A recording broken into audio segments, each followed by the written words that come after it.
Kamala Harris voters, I'm going to make you feel good today. Oh, my God.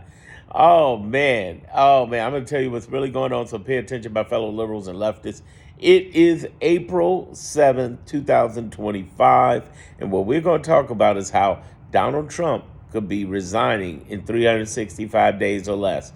Follow everything I'm about to break down to you. Make sure you subscribe to my channel because this is where you get not just information but context. So we're going to talk about that. We're going to talk about the relationship between Elon and the GOP and Signalgate and Trump and the tariffs and the economy and how it is pulling and drawing the Trump administration completely down. You ready for this? Let's go. First of all, yes, Trump could be resigning in 365 days or less.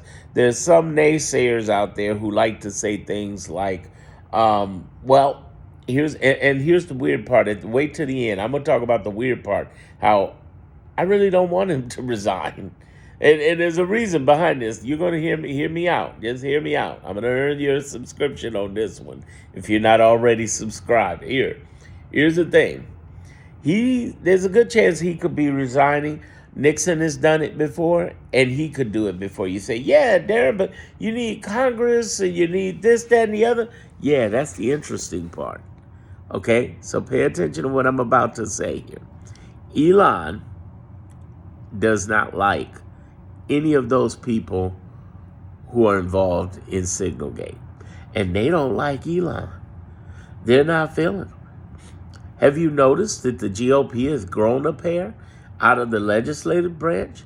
They're opening up hearings on these people out of Signalgate. And that makes Elon happy. Elon doesn't like that. You see, the GOP legislative, they're afraid of Trump.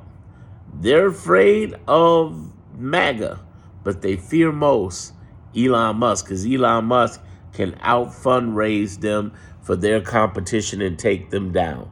Remember what he did in December. He scared the HELL out of them when he said, anybody who does not support this on the Republican side, I will put enough money behind every competitor you have. That scared the HELL out of him.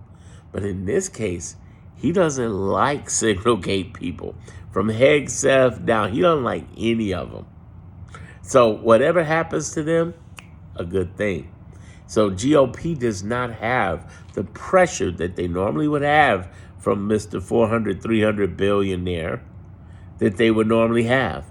And they want very badly. What we've been hearing from the beginning of the Trump administration is from underground quakings from Republicans who want to stomp back but just don't have the heart to and aren't trying to commit political suicide going up against Elon.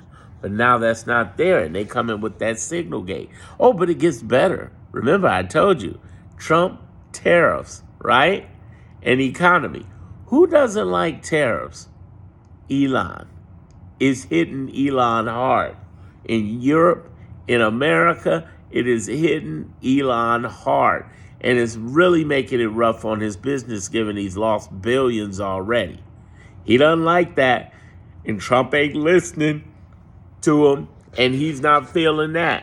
So you have this scenario now where Elon is not going to be pressuring GOP about starting up a tariffs bill. Remember, there's a bipartisan tariffs bill. Why did the GOP all of a sudden get such courage? Where'd they get their heart from? The fact that Elon is not in on this game. In fact, he wants the tariffs to go away too. So he's giving them a little head nod to make sure that they go ahead and get this tariffs bill, that they basically reel Trump in because it's costing him billions. It's a self-purpose for him to do this. But at the same time, between Signalgate, the tariffs, and the economy, that's enough to get Trump resigned. That is. But it gets even better. Oh, my goodness. You ready for this? Okay. So not only have they found the breakage that's happened with the Gmails in Signalgate, where they're sharing information on public Gmails, but they've also begun to question the specific groups of NSA members and top security members on what their briefing and debriefing with and what their connection with Russia and China is.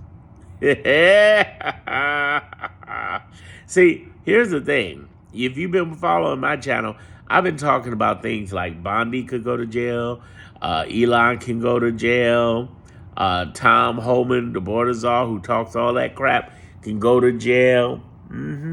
There's a good chance all of them could go.